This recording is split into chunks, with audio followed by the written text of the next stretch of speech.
So, your uncle. What's wrong with him? He's possessed. As in the devil? Something like that.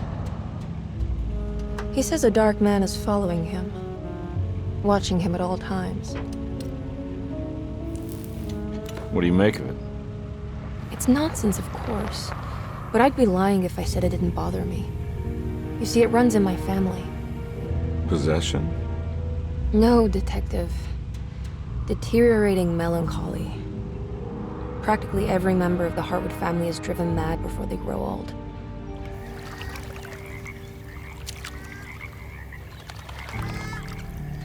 But Jeremy didn't kill himself. Is that why he's at your setup?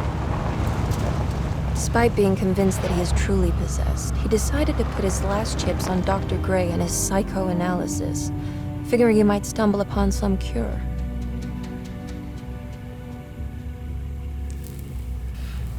You mentioned the letter. I received a disturbing letter from Jeremy accusing the staff and all the other patients of being involved in some cult. And now they are also out to get him.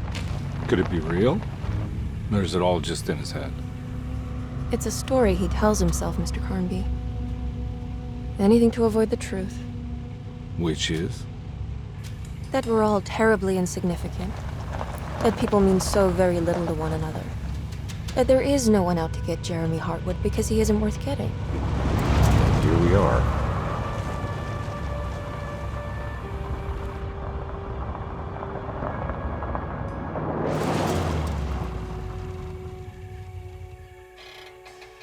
My uncle's not well, Mr. Carnby.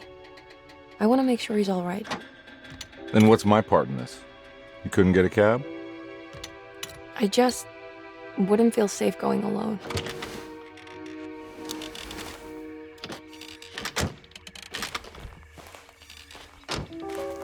Did you bring a gun? Yeah. You think it'll actually come to that? No. But you might need to wave it around depending on how agreeable the staff will be. What exactly are we gonna do when we find Jeremy? I don't know. Let's just find him first.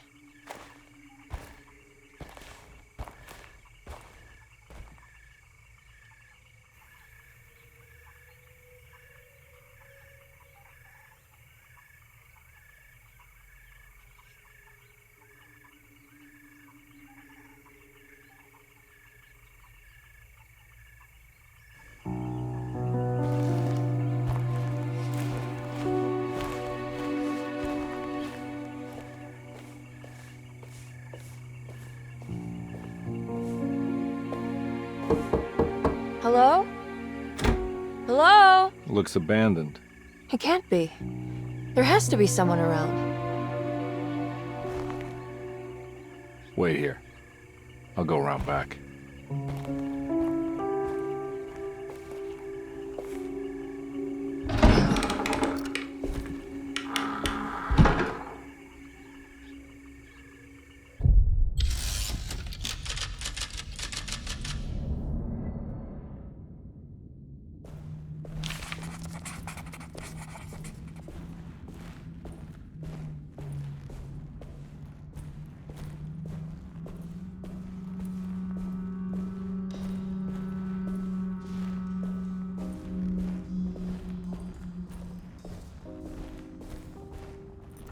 Now what do we got here?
Nah, I'm not getting in there.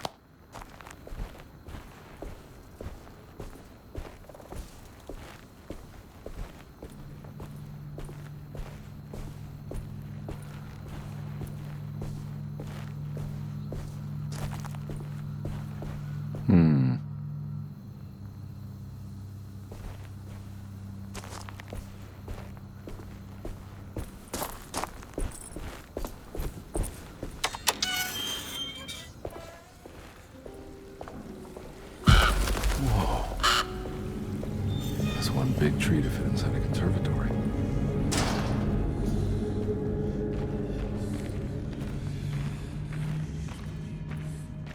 Huh?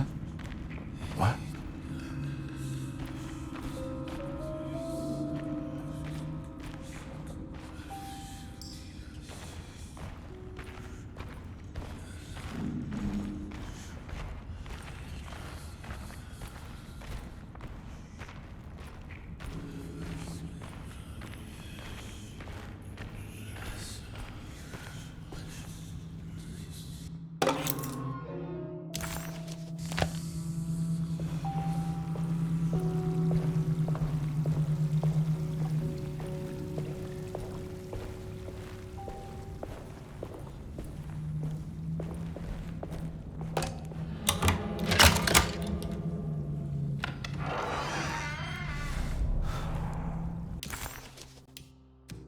Deseto, the old plantation building, was ready to fall, but kept alive by some starry-eyed carpetbagger called Dr. Gray.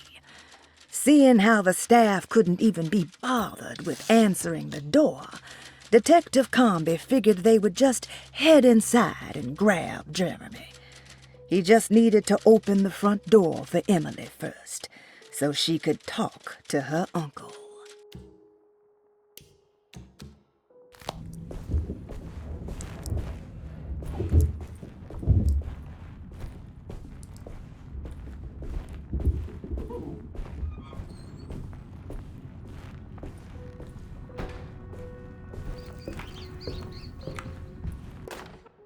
Every day your silence weighs a little heavier.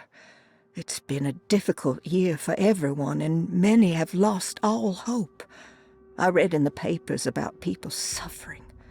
Pictures of dust-covered landscapes without a drop of water. I wish I knew if you were still tending the earth or if you had turned your back against us. I have started to look for help elsewhere. I pray you will tell me if I am going down a path that you find disagreeable. With help from Baptiste and Charlotte, I found comfort in the practice of the voodoo. I have long been skeptical of that Caribbean cult, but it's been of good use to me. It seems all harmless in my book. I say some words dreamt up by the Creoles, and I carry around a small pocket of gree-gree. Nothing of this is mentioned in the Bible, of course, but the French Quarter priestess tells me it's all connected. She says the Christian God is just one more perspective on the creator of things. That's what I like to think, but the other way around, that the spirits of her faith are just aspects of you, our Heavenly Father. I am so grateful for the words you gave Mr. Hartwood. We will sing your praises at St. John's Eve. The world will be blessed soon again. Only the sacrifices of the Old Testament compare to your demands. Let it be the truth. A mother of earth, wood, and dirt. A mother of 1,000 young. Sacred sand, $1.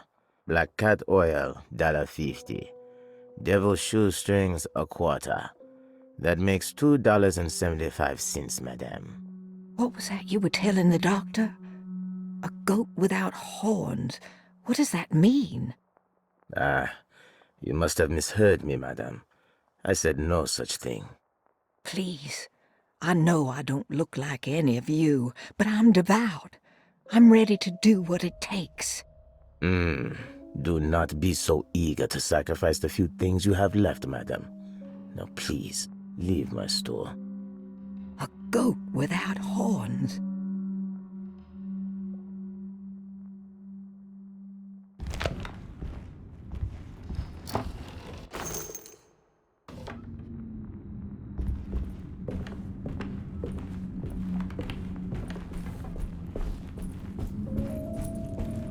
Don't mind if I do.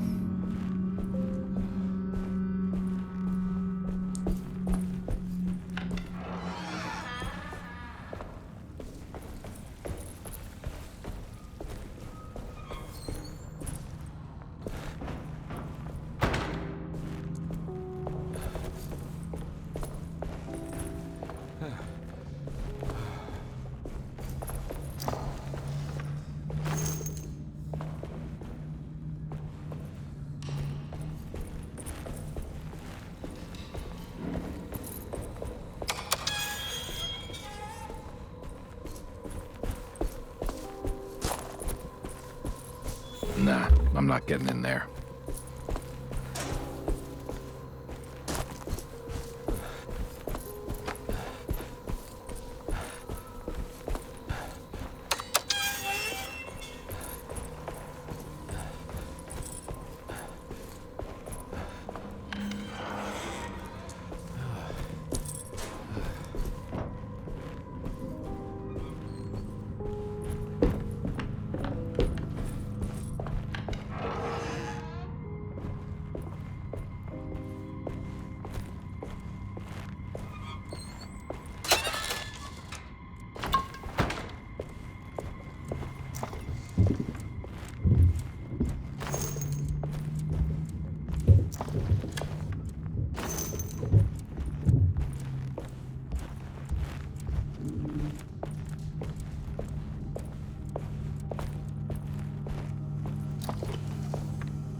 What was that?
Please do not touch the boiler.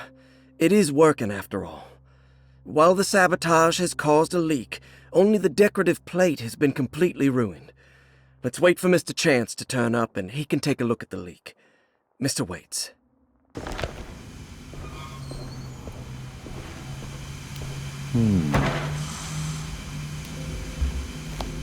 That doesn't look safe. There's something missing.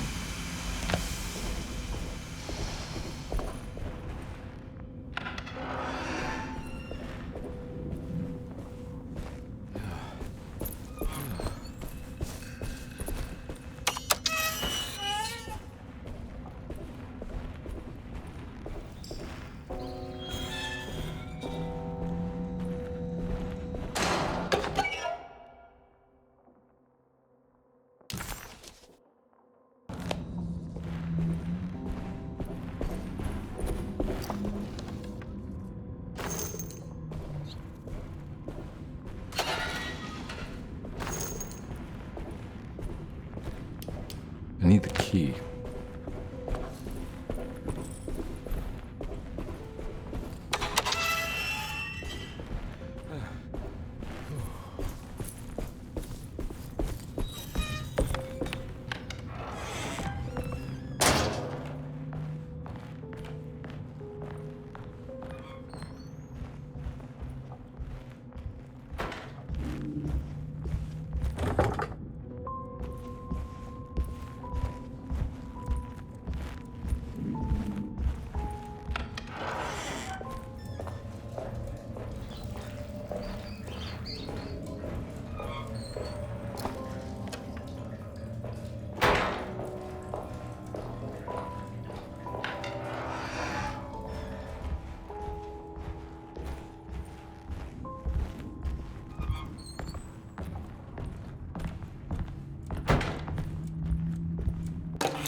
Sunday, June 22nd.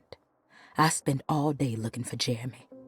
I should have cared for the others, but I'm scared that he will do something irreversible.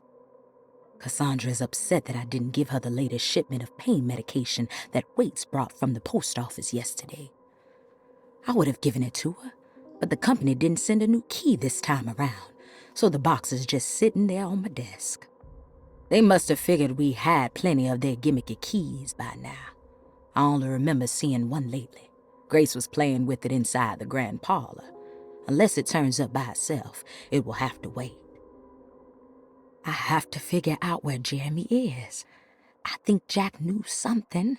That dog of his found a strange rot permeating the house. She's showing us, he said. Like those blots and streaks of fetid rot was talking to him.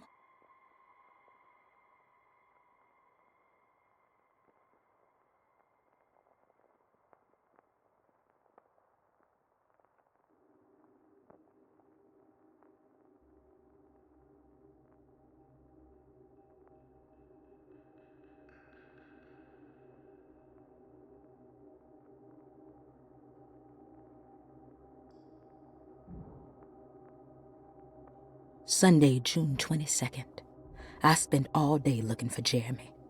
I should have cared for the others, but I'm scared that he will do something irreversible. Cassandra is upset that I didn't give her the latest shipment of pain medication that Waits brought from the post office yesterday. I would have given it to her, but the company didn't send a new key this time around, so the box is just sitting there on my desk. They must have figured we had plenty of their gimmicky keys by now. I only remember seeing one lately. Grace was playing with it inside the grand parlor. Unless it turns up by itself, it will have to wait. I have to figure out where Jeremy is.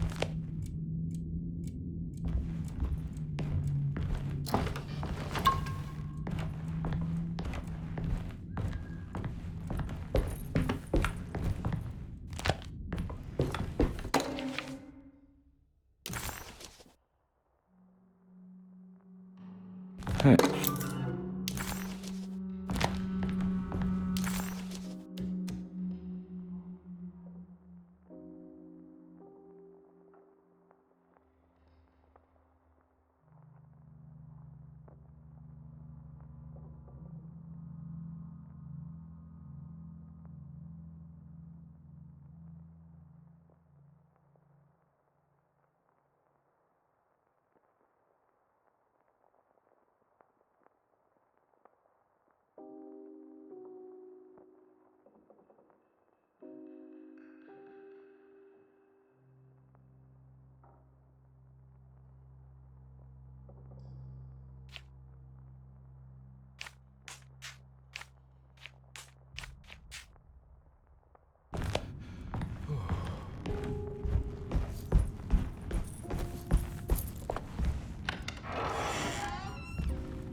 key.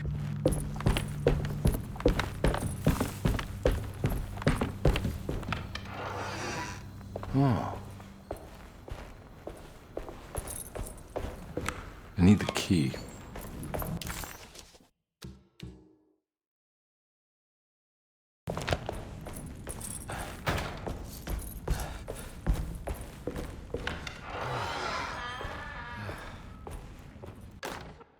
The Great Depression. President Hoover raises tariffs on over 20,000 imported goods in an act to protect American labor. Following the collapse of the Wall Street stock market on October 24 last year, American industry has suffered greatly. Thousands of companies have gone bankrupt and left a large part of the American workforce unemployed. In an attempt to turn the tide, the Smoot-Hawley Tariff Act has been signed by President Herbert Hoover.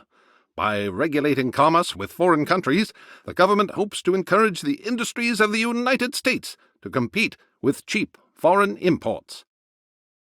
Superstition on rise. New Orleans voodoo stores and spiritual mediums see increased profit during troubled times. While the market has faced hard times ever since Black Thursday of last year, voodoo doctors and snake charmers see significant rise in number of customers. With the coming Eve of St. John on the 23rd, the police expect increased cult activity around Bayou St. John, the southern shore of Lake Pontchartrain. Voodoo rituals in that area on the Eve of St. John have a long tradition reaching back to the first snake worshippers brought as slaves from West Africa.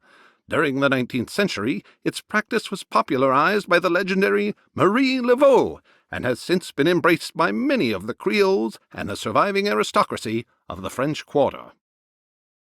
Author seeks asylum. Rumors regarding author Cassandra Beauregard making Derceto her home verified. Derceto Hospital is an old plantation building on the eastern shores of Lake Pontchartrain. While often considered an asylum for the insane, residing Dr. Elmore Lee Gray prefers to think of it as a convalescent home, a place where you can go to rest. The patient list is kept secret, but thought to include many of the black sheep of wealthy families, because at Derceto, treatment does not come for free. Local author Cassandra Beauregard has now been confirmed by her own admission. She's been lauded as a powerful Creole voice and written many successful books. Lately it was reported from Hollywood that she has finished a moving picture manuscript titled Slaughter Gulch. That film is set to hit the theaters next year.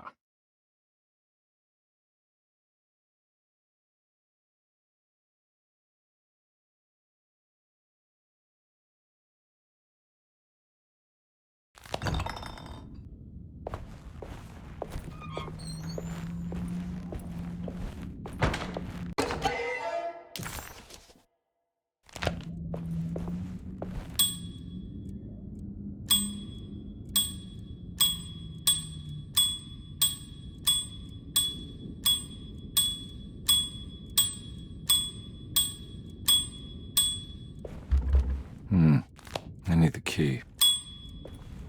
I need the key.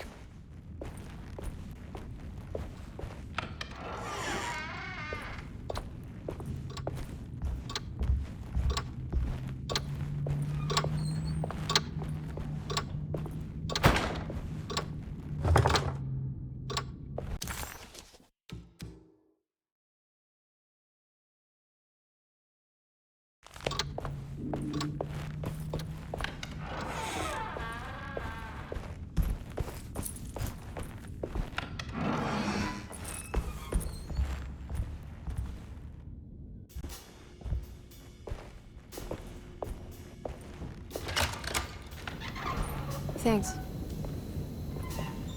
What are you doing? Who are you? Whoa, pardon me, excuse me. My name is Edward Carnby, private investigator. I hope you don't mind we let ourselves inside. I do mind. This is private property. You can't just barge in here. I'm sorry about all this, but I'm looking for my uncle. It's urgent, and no one was answering the door. We can't hear you knocking anymore. None of us can. Who is your uncle, darling? Jeremy. Am I right? She has that Hartwood gloom, doesn't she? That's right. I'm Emily Hartwood. I just came to make sure my uncle is all right. Well, He is unavailable right now. You will have to come back another day. Unavailable how? Is he sleeping? We can wait. He's lost. Don't I know you from somewhere? Who's your man again, Miss Hotwood? My name's Edward Carnby, private investigator. Splendid. Enough! All of you! Get back to your rooms! McCarthy, keep your eyes on the child. And you two, please leave immediately. Look, we're not here to cause any trouble. Just let us see the old man, satisfy the curiosity of my client here, and we'll be off. Jeremy has gone missing. There's no need to worry, but it might be some time before he turns up. The whole staff is looking for him. What? He ran off? I don't have time for any of this. Please, come back tomorrow. All right, in that case, we'll just wait in his room. You don't mind, do you? It's upstairs, right? Wait, you can't. Don't worry, we'll be discreet. In the corridor. It's the first door on your left. I'll tell Dr. Gray you're here. Excellent. Thank you, madam.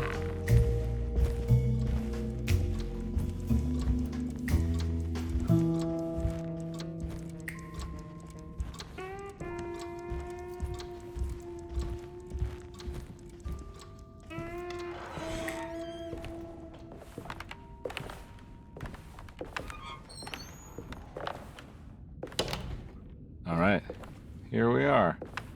Let's look around. See if we can dig up any clues.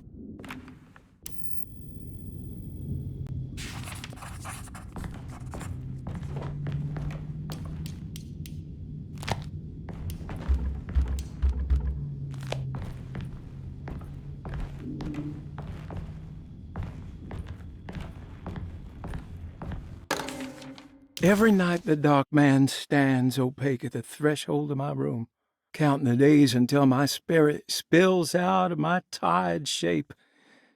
Only his pallid mask shelters my remaining sanity.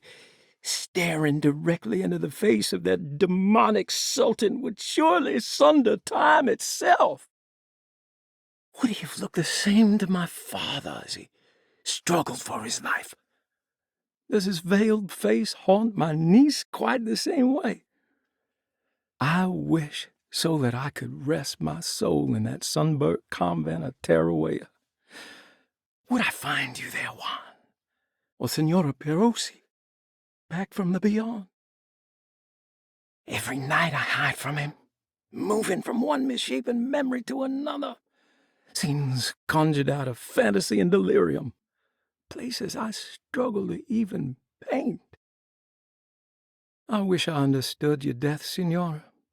Is there anything I could do for you but bury you in that bleak necropolis? That triumphant chapel rising above the ledges and the oven vaults shall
found a book full of peculiar notes. Have you heard of something called Tarawea? No. What's that? I might be reading too much into this, but I think it's the place he wants to go to. Oh, okay. Sounds like a clue.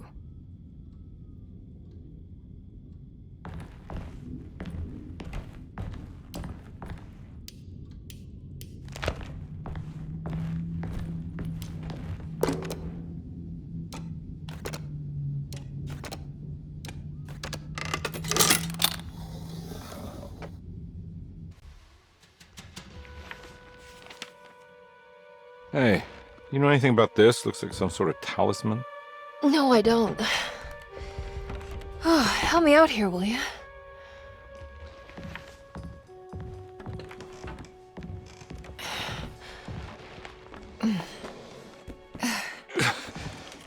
I would kill the guy to throw some of this stuff out. I'd be crazy too if I had this much junk lying around.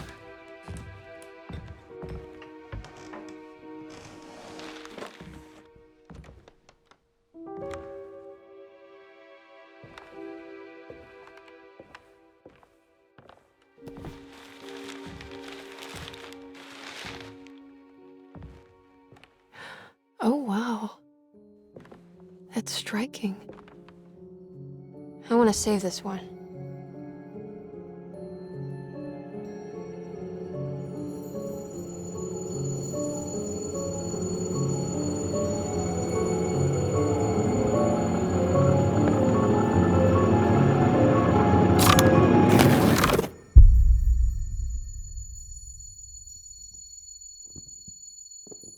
All right, come on. I want to go see Dr. Gray.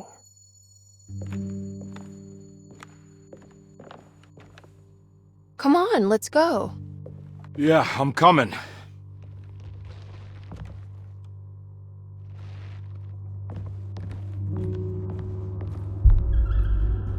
Miss Hartwood.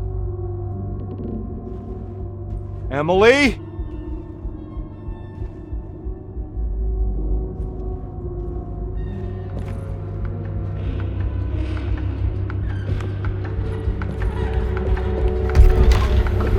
What the hell is going on? Where am I?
Ah!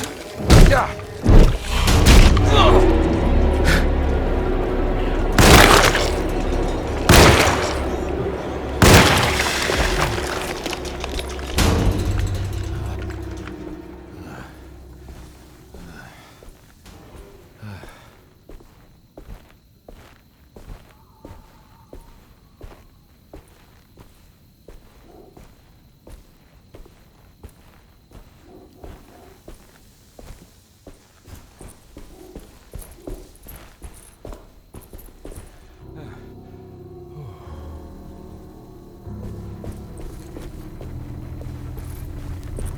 I can't go that way.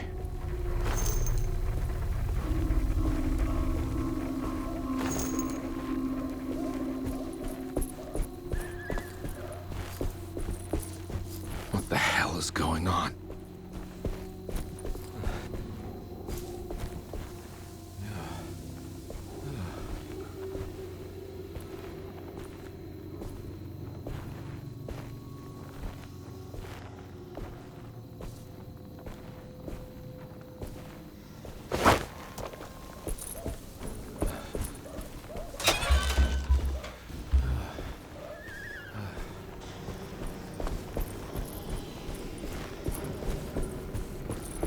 can't go that way.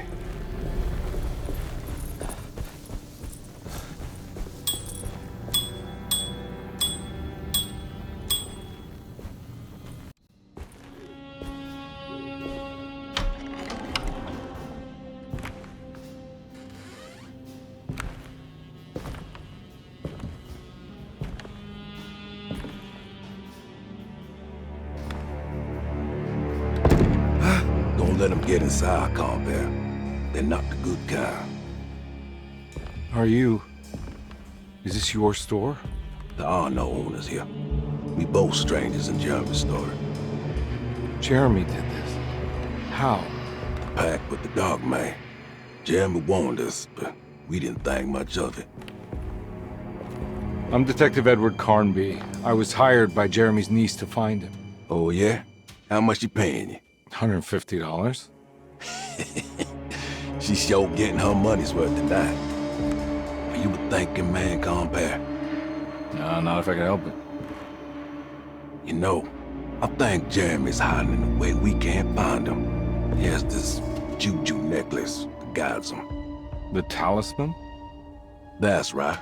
It's some magic charm he got from Miss Jackson down the street. The voodoo priestess? You know surprising things, compare. Yeah, the Mama Loa. Here, take the key. I locked the gate to save her place from all the ghouls and goblins getting inside. Maybe if you go there, you can find some clues to show you the way. Thanks. I'll have a look.